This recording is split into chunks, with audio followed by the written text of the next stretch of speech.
नमस्कार, जय माता दी। आज मैं आपके लिए लेकर आया हूँ कंपाउंड इंटरेस्ट यानी कि चक्रवृद्धि ब्याज। आज हम बात करेंगे कंपाउंड इंटरेस्ट के बारे में।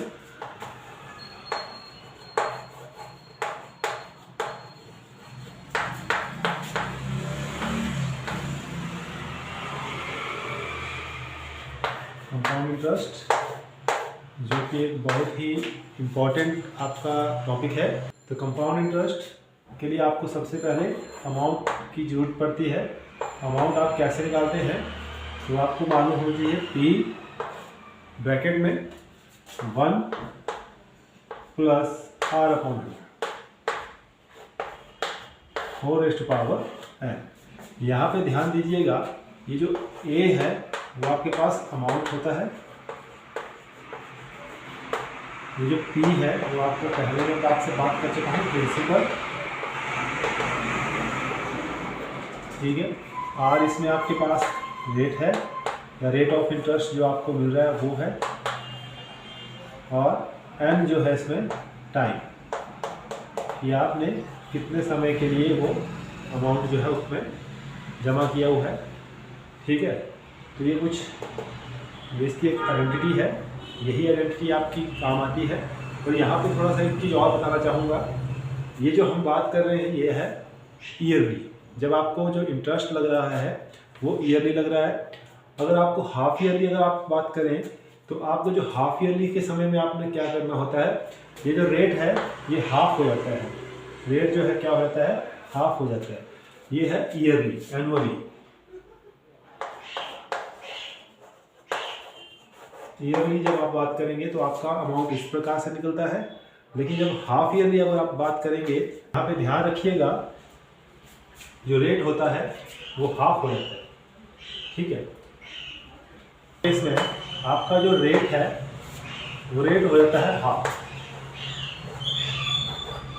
मीन्स हाफ हो जाएगा। और साथ में जो टाइम है वो आपका यहाँ पे एम से नोट किया हुआ मैंने, तो ट्वाइस हो जाता है, 2 गुना हो जाता है, ठीक है। तो इसका आपने ध्यान रखना है। ये हाफ ईयरली के केस में यही चेंज आएगा, बाकी आपकी आइडेंटिटी वैसे ही चलेगी बस पी करके। तो इस प्रकार से आपको फिर कंपाउंड इंटरेस्ट जो है वो मिल जाता है। कुछ क्वेश्चंस लेते हैं इससे रिलेटेड। तो आपको बोला गया है फाइंड कंपाउंड इंटरेस्ट। तो कंपाउंड इंटरेस्ट अगर आपने फाइंड आउट करना है तो उससे पहले आपको क्या करना पड़ेगा, ए आपको निकालना पड़ेगा। तो ए इज इक्वल टू क्या होता है, P 1 plus are upon 100 4⁻n। यहाँ पे देखिएगा पी आपको दे रखा है 2500 रुपये, 1 रेट आपका कितना है 2 है, तो 2/100, और टाइम आपके पास है 2, तो यहाँ पे 2। यहाँ पे ध्यान रखिएगा टी भी यूज कर सकते हैं आप, और इसमें एन भी आप यूज कर सकते हैं। तो थोड़ा सा आपने देखिए 2500, यहाँ पे जो आप इसको सॉल्व करेंगे, यहाँ पे देखिएगा आपका आएगा, इसको कैंसिल आउट भी कर सकते हैं आप, 1/50 भी लिख सकते हैं, लेकिन आप इसको इसी तरीके से चलाएंगे तो लास्ट में आपको थोड़ा कैलकुलेशन में और आसान हो जाता है। तो देखिए यहाँ पे आपका आ जाएगा 102/100 और रेस्ट टू पावर कितना है 2। तो इसको जब मैं सिंप्लीफाई करूँगा तो आप इसको लिख पाएंगे, आप इसको लिखेंगे 2500, ठीक है। अब यहाँ पे पावर 2 है तो इसको 2 टाइम आप इसको क्या करेंगे, मल्टीप्लाई में लिख देंगे।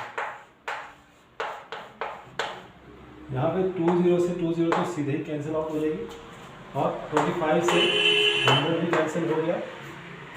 अब आपके पास बचता है सिर्फ ये, इसको 2 से कैंसिल आउट कर देते हैं, 2 से 51, यहाँ पे इसको भी 51, ठीक है। तो आपके पास क्या आ रहा है, तो आपके पास सिंपली क्या बच गया, 51 × 51, इसको आप मल्टीप्लाई, मैंने आपको पहले भी बता चुका हूँ, 1026, ठीक है। तो ये भी आप इसको कर सकते हैं। तो आपके पास कितना आ गया, ये आपको क्या मिल रहा है, इसमें ये आपको भी मिल रहा है 1। अब आपको निकालना क्या है, कंपाउंड इंटरेस्ट निकालना है। तो compound interest is equal to, therefore compound interest जो आपको मिल रहा है वो कितना मिल रहा है 2601 में से आपने क्या कर देना है 2500 को माइनस कर देना है, तो कितना मिलेगा 101 रुपये।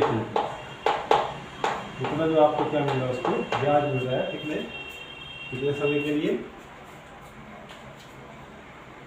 प्रिंसिपल दे रखा है 10,800 रुपये। रेट आपको दे रखा है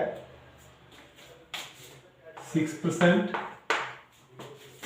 और टाइम आपको दे रखा है 2 इयर्स। ठीक है, तो यहाँ आप देखिए कैसे। तो सबसे पहले आपको अमाउंट ए निकालना पड़ेगा। तो ए इज इक्वल होता है P1 + R/100⁻n। तो अब अमाउंट आपको निकालना है, तो P आपके पास कितना है 10,800, 1 + R, रेट कितना है 6%, तो 6/100 और समय कितना दे रखा है आपके पास, समय दे रखा है 2 ईयर्स। तो यहाँ पे देखिएगा, तो इसका आपका बन जाएगा 10,800, ये आपका आएगा 106/100, 106/100, क्यों 100 + 6, 106/2। और इसको ओपन कर दीजिए, मैं इसको लिख पाऊंगा 106/100 इंटू 106/100। 20 से 20 आपकी कैंसिल आउट होगी। अब आपका कैलकुलेशन देखिएगा, कैलकुलेशन आपको करनी पड़ेगी। तो देखिए 106 इंटू 106 आप करते हैं तो आपको क्या मिलेगा 6 6 36। ठीक है, अब ये आपके पास 0 0 0 ही आएगा। नेक्स्ट पे आपका पास आ गया, तो इसका क्या आ गया 6 3 2 1 1, ये आपको आ रहा है। इन दोनों को मल्टीप्लाई करके अब इसको आपको दोबारा से मल्टीप्लाई करना है, इसको किससे करना है 108 से। ठीक है, 8 6 48, ठीक है 8 4 कैरी हो गया, 8 3 24 + 4 28, 2 कैरी हो गया, 8 2 16 + 2 18, 8 1 कैरी, 8 1 8 1 9, 8 8 1 8। देखिए नेक्स्ट पे आपको मालूम है 5 0 आ गई, ऊपर वही आ गया 6 3 2 1 1। तो आपके पास आ रहा है 8 8 14 13 11 2 1। तो आप जब इसको मल्टीप्लाई करेंगे तो आपको क्या मिलेगा, आपको मिलेगा 1 2 1 3 4 8 8 डिवाइड बाय क्या मिलेगा 100। ठीक है, तो इसको जब मैं पॉइंट में बदलूंगा तो आपके पास क्या आएगा 12,134.28। अब यहाँ पे थोड़ा सा और खुद को करेक्ट करूँगा, यहाँ पे आएगा 12,334.88। हम इसको क्या पढ़ते हैं, पॉइंट के बाद जो भी आपकी डिजिट्स आती हैं उनको अलग अलग करके पढ़ते हैं। जैसे कि 12,134.88, तो इतना आपके पास क्या मिल रहा है, ये आपको अमाउंट मिल रहा है। ठीक है, फिर आपको बोला गया है कि कंपाउंड इंटरेस्ट। तो कंपाउंड इंटरेस्ट निकालने के लिए आपको क्या करना पड़ेगा, तो कंपाउंड इंटरेस्ट आपको कैसे आपको मिलेगा, तो मैंने आपको पहले ही बताया था। तो compound interest is equal to आपका होता है A - P। तो आपके पास अमाउंट कितना आ रहा है 12,134.88। ठीक है, माइनस प्रिंसिपल आपके पास कितना है 10,800। इसको माइनस कर देंगे।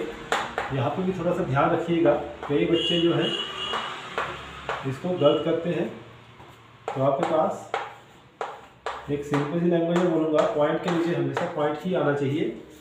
ठीक है, तो देखिए 88 का 88 ही आएगा, 8 में से 0 8, 0 में 0 8, 4 में से 0 गया 4, पॉइंट का पॉइंट, 3 में से 3, अब यहाँ पे देखिए ये छोटा है ये बड़ा है, तो यहाँ पे कैरी आउट करना पड़ेगा। 11 बन गया, यहाँ पे 1 बच गया, तो 11 में से हट गया 3, 1 में से 0 1 और 1 का 1 0। तो आपके पास जो इसको माइनस करके आएगा 13334.88। तो बोलने का मतलब है आपको जो कितना इस पर जो कंपाउंड इंटरेस्ट लग रहा है, जो आपको चक्रवृद्धि ब्याज जुड़ रहा है, वो कितना जुड़ रहा है 1334.88 रुपीज़ जो है आपके पास जुड़ रहे हैं। कितने साल के लिए? 2 साल के लिए। ठीक है, तो ये था एक अमाउंट है, ठीक है, वो कितना है 10,000 रुपये है। ठीक है, कितने साल के लिए आपने इसको जमा किया है?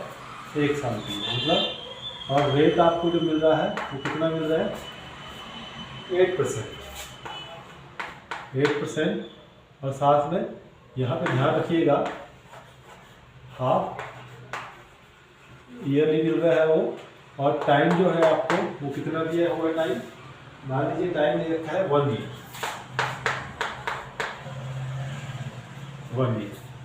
ठीक है, तो यहाँ पे जब आप अमाउंट निकालोगे तो यहाँ पे जो चेंज आएगा उसको आप थोड़ा ध्यान से देखिएगा। 1 + r/100 raise to power n। यहाँ पे हाफ ईयरली की बात कर रहा हूँ मैं, तो आपके पास जो प्रिंसिपल है, प्रिंसिपल में कोई चेंज नहीं आता है। ठीक है, प्रिंसिपल में कोई चेंज नहीं आता है, +1 + r। अब रेट आपके पास 8 है, तो जब हाफ ईयरली की बात करेंगे तो जो रेट है वो 8/2 हो जाएगा, मतलब 4% बच जाएगा। तो आपको यहाँ पे क्या आएगा 4/100। और यहाँ पे आपके पास जो टाइम है वो हाफ ईयरली के केस में क्या हो जाएगा 2 × n, दैट इज 1 × 2 2। तो यहाँ पे भी आपके पास क्या हो गया वो 2 हाफ ईयर। ठीक है, बोलने का मतलब एक साल में 2 हाफ ईयर होते हैं, तो इसलिए यहाँ पे 2 हाफ ईयर लिखते हैं, यहाँ पे 2 इसलिए लिखते हैं। अब यहाँ पे आप देखिएगा आपको क्या मिलेगा 10,000। ये आपका जो सॉल्व करके आएगा 104/100 आएगा और 2। अब इसको ओपन करते हैं ब्रैकेट को, तो 10,000 × 104/100 × 104/100। यहाँ पे देखिए 4 जीरो है, यहाँ पे भी 4 जीरो है, तो इसलिए 4 जीरो की क्या होगी कैंसिल आउट होगी। तो आपको क्या करना है अब नेक्स्ट स्टेप पे आपका आएगा यहाँ के बाद यहाँ पे है, तो क्या आएगा आपके पास 104 × 104।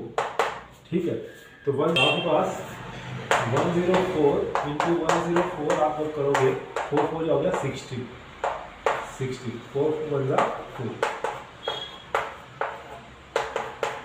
और 4 0। ठीक है, इसको जब सॉल्व करेंगे 6 1 8 0 1, तो आपके पास क्या आ रहा है, इसको मल्टीप्लाई करके आपको मिल गया 10,816। ये आपके पास क्या आ गया, ये आपको मिला है अभी, ये आपको मिला है अमाउंट। तो क्या है compound interest is equal to क्या होता है a - p। तो a आपके पास आ गया 10,816 माइनस प्रिंसिपल आपके पास कितना था 10,000। ठीक है, तो आप इसको जब माइनस करेंगे तो आपको कितना मिलेगा 816। तो बोलने का मतलब है जो आपको 1 साल का जो इंटरेस्ट जुड़ रहा है 10,000 रुपये के ऊपर कितना 8% के हिसाब से, तो कितना जुड़ेगा 816 रुपये जो आपको इंटरेस्ट मिलेगा। ठीक है, तो आज के लिए इतना ही काफ़ी है। कल फिर से एक नए विषय के साथ आपके सामने उपस्थित होऊंगा। तब तक के लिए जय हिंद, जय माता दी, धन्यवाद।